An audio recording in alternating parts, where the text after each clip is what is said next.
diberitahukan kepada semua pemilik kendaraan, baik mobil ataupun motor, untuk tidak melewati jalan POM 9 karena sedang dilaksanakan pembongkaran baliho dan reklame. Harap untuk melewati jalan Kapten Aret Pai. Terima kasih. Peserta upacara, para tamu undangan, rekan-rekan media baik cetak maupun elektronik, media online yang tentu juga tidak dapat kami sebutkan satu persatu, semua yang kami hormati dan kami banggakan.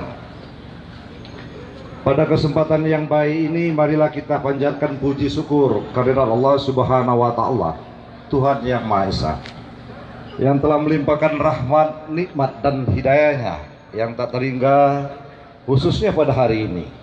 Karena atas izinnya kita dapat hadir di tempat ini dalam acara apel akbar dan penertiban reklame bersama Komisi Pemberantasan Korupsi Republik Indonesia di wilayah Kota Palembang.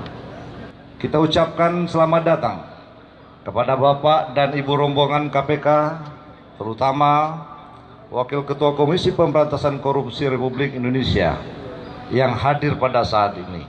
Dan atas nama pemerintah Kota Palembang, kami mengucapkan terima kasih yang sebesar-besarnya karena telah berkenan hadir di Kota Palembang, Provinsi Sumatera Selatan, untuk kita bersama-sama mendeklarasikan program optimalisasi penerimaan daerah melalui penertiban reklame dan rekonsiliasi data izin reklame.